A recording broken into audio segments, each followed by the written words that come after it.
Fast track 24 ஆண்டு அனுபவம் 24 நகரங்களில் 24 மணி நேரமும் உங்கள் சேவையில். உங்கள் ஆதரவிற்கு நன்றி.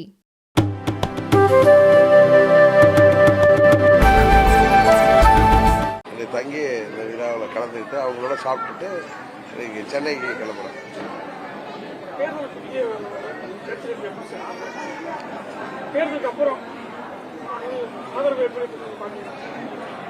நான் இங்கே 2 நாள் அங்கே தான் இருக்கேன். போகிற இடத்துலலாம் மக்கள் வந்து உறுதியாக நீங்கள் நல்ல வாக்கு வித்தியாசத்தில் வெற்றி பெறுவீங்கன்னு சொல்கிறாங்க.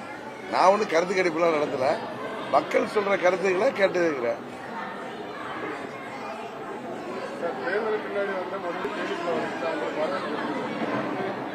நீங்க தான் பார்த்துட்டு இருக்கீங்களா, 14 ஆண்டுகளுக்கு நான் அரசியல் ரீதியா வந்தாலும் இடையில ஒரு 7 வருஷமா நான் வந்து போயிட்டு இருக்கேன் கட்சி நிகழ்ச்சிகளுக்கு. ஒரு வேட்பாளராக எல்லா கிராமத்துக்கும் போறப்ப, எல்லா ஊருக்கும் போறப்ப அவங்க வீட்டில் ஒருத்தனா என்ன நினைச்சிட்டு இருந்திருக்காங்க. எப்பயுமே நான் ஒருத்தனா இருக்கேங்கிறத அவங்க சந்திக்கிறப்ப எனக்கு பெரிய மகிழ்ச்சியா இருந்துச்சு. ஜாதி மத வித்தியாசம் இல்லாம என்ன அவங்க வீட்டு பிள்ளையா எல்லோரும் நமது தேனி நாடாளுமன்ற தொகுதியில் ஏற்றுக்கொண்டிருக்கிறார்கள் என்பதை என்னால் உணர முடிஞ்சிச்சு. எனக்கு பெரிய மகிழ்ச்சியா இருந்துச்சு, பெருமைப்படுறாரு.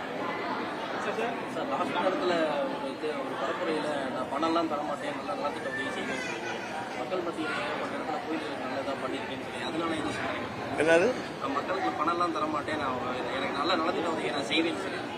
அதாவது 99 நான் முத தேர்தலில் நின்றேன்.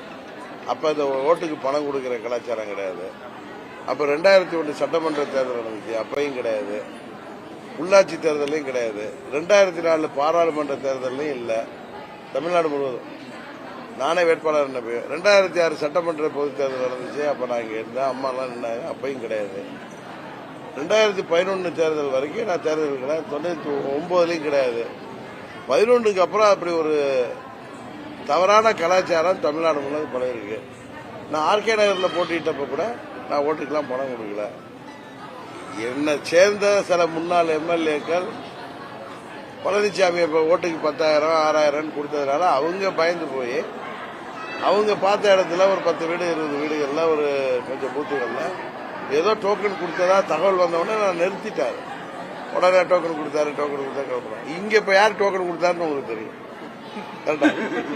நான் வந்து தேனியில நிக்கிறதுனால மாத்திரம் சொல்லல, தேனி மக்களுக்கு என்ன ஏற்கனவே தெரியும் நல்லா. நான் ஒரு 11 ஆண்டு இங்க எம்பியா இருந்தப்ப மக்கள் கேட்டதெல்லாம் செஞ்சிருக்கேன். அது எம்பி ஃபண்ட்ல இருந்து சரி, அரசு திட்டங்கள்ல இருந்து சரி, அதுபோல ஊர் பொது காரியத்துக்கு அரசாங்கத்தை எல்லா கோயிலும் செய்ய முடியாது. நான் அவங்களுக்கு என்னால் முடிஞ்ச அளவு கோயில்களுக்கு உதவி செஞ்சிருக்கேன். அதுபோல தனிநபர்களுக்கு உதவி செஞ்சிருக்கேன். கட்சி ஜாதி வித்தியாசம் இல்லாம எங்ககிட்ட ஒரு எங்க வீட்டு பொண்ணு, நாங்க ஏழ்மை நிலையில இருக்கோம், எங்க வீட்டு பொண்ணு கல்யாணம் பண்ணணும், எங்களுக்கு பண தேவை இருக்கு, நீங்க உதவி செஞ்சா நல்லா இருக்கு, கேட்ட உதவி பண்ணிருக்கேன். அதே மாதிரி உங்களுக்கு தெரியும், ஸ்கூல் படிக்க வைக்க முடியல, ஏழ்மை நிலையில இருக்கோம், எங்க பையனுக்கோ பொண்ணுக்கோ ஃபீஸ் கட்டணுமாங்க, கல்லூரிக்கு கேட்டிருக்காங்க. நான் சொல்லி காமிக்கல. எதனால நான் பணம் கொடுக்க மாட்டேன்னு சொன்னப்ப நான் சொன்னதை சொல்றேன். நான் எங்கேயுமே நீங்க பரப்புரையில நான் சொல்லல. எதிர்கட்சிகள்லாம் பணம் கொடுத்தப்ப நான் அதுக்கு சொன்னேன். எங்க கட்சி நிர்வாகிகள்லாம் அவங்க பணம் கொடுக்கணும்னு சொன்னாங்க. முதல் நான் அன்னைக்கு ஆதிப்பட்டி போனேன், பூதிபுரம். எனக்கு அது மாதிரி பழக்கம் இல்லை. இன்னொன்று, நான் மக்களை எல்லாம் என் உறவுகளாக நினைக்கிறேன். இவங்களெல்லாம் 500க்கும் 1000த்துக்கும் கொடுத்து விலைக்கு வாங்க எனக்கு பிடிக்காது. அது அவங்களை அவமதிப்ப மரியாதை செய்யற மாதிரி அர்த்தம். யார் என்ன உதவி கேட்டாலும் என்னால் செய்யக்கூடியவன். அது பள்ளி படிப்புக்காக இருக்கட்டும், திருமண உதவியா, ஏன் இன்னும் சொல்ல போனா சில பேர் நிறைய கடன் பட்டு கடனை அடைக்க முடியாமலாம் என்கிட்ட உதவிக்கு வந்திருக்காங்க. அதெல்லாம் வெளியில தெரியாம பண்ணியிருக்கேன். பல தரப்பு உதவிகள் செய்திருக்கேன். அதனாலதான் இந்த மக்கள் என்ன மேல அவளை நான் வந்து அவர்கள் செய்த உதவியெல்லாம் யாருங்க மறக்காம என்னை வந்து அவங்க வீட்டு பிள்ளையாக்குறது நான் அந்த திருப்பி தேர்தலில் வந்தப்ப என்ன அமோகமாக வரவேற்கிறாங்க. அவர்களுக்கு போய் அவர்களை அவமதிக்கிற மாதிரி நாம ஓட்டுக்கு பணம் கொடுக்க மாட்டேன். அவர்கள் வெற்றி பெற செய்தால் தொடர்ந்து அவர்களுக்கு நாம் என்ன செஞ்சுட்டு இருந்தோம்னா அது மாதிரி உதவிகள் செய்வேன். என்னுடைய பழக்கம் இங்கே நிக்கலனாலும் வேற எந்த பேர் இருந்தாலும் நான் இதை தான் சொல்றேன். இதுதான் உண்மை.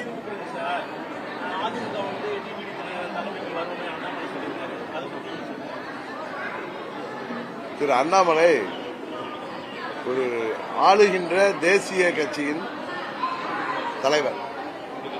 அவர் ஏனாதானான்னு பேசுற நபரும் கிடையாது. நல்லா படித்தவர், திறமைசாலி, இன்னொன்னு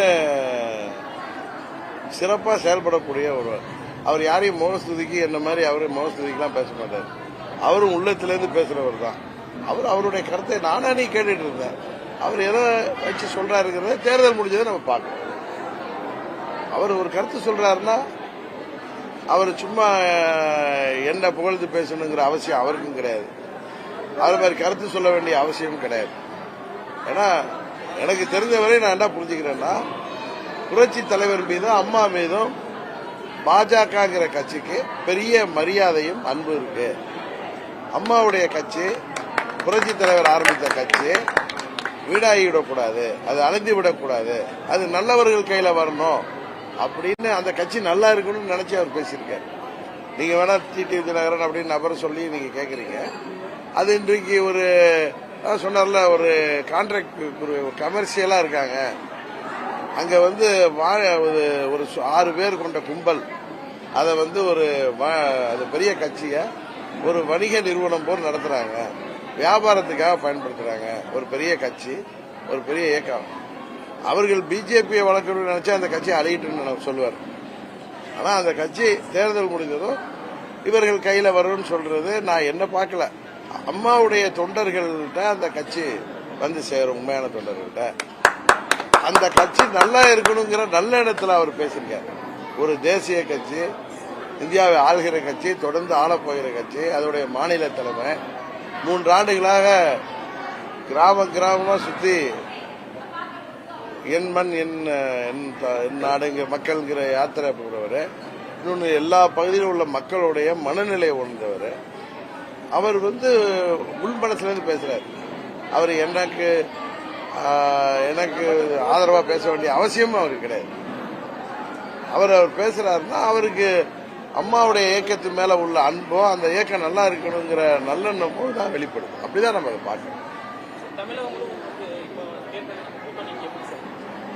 என்டிஏ கூட்டணி இந்த தேர்தலில் மோடி அவர்கள் பிரதமராக வரணுங்கிறதுல தமிழ்நாட்டு மக்களும் அவருக்கு ஆதரவு அளிக்கின்ற விதமாக இந்த முறை உறுதியாக நல்ல வெற்றியை பெறுவோம். அதுபோல நல்ல வாக்கு சதவீதத்தை பெறுவோம்.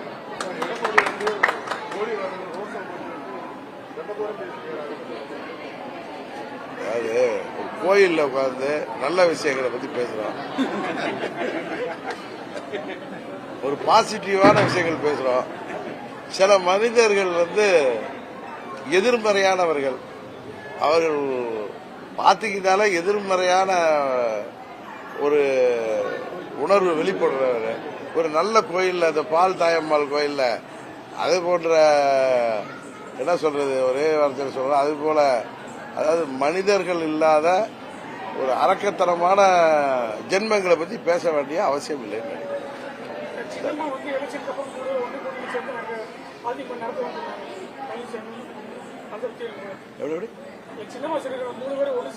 மூணு பேருங்க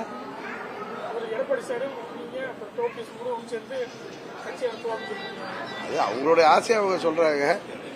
சில திருந்தாத ஜென்மங்கள் சுயநலவாதிகள் இருக்கிறப்போ இதெல்லாம் எப்படி நடக்குது? இதெல்லாம் அந்த பால் தாயமாக நடக்குது.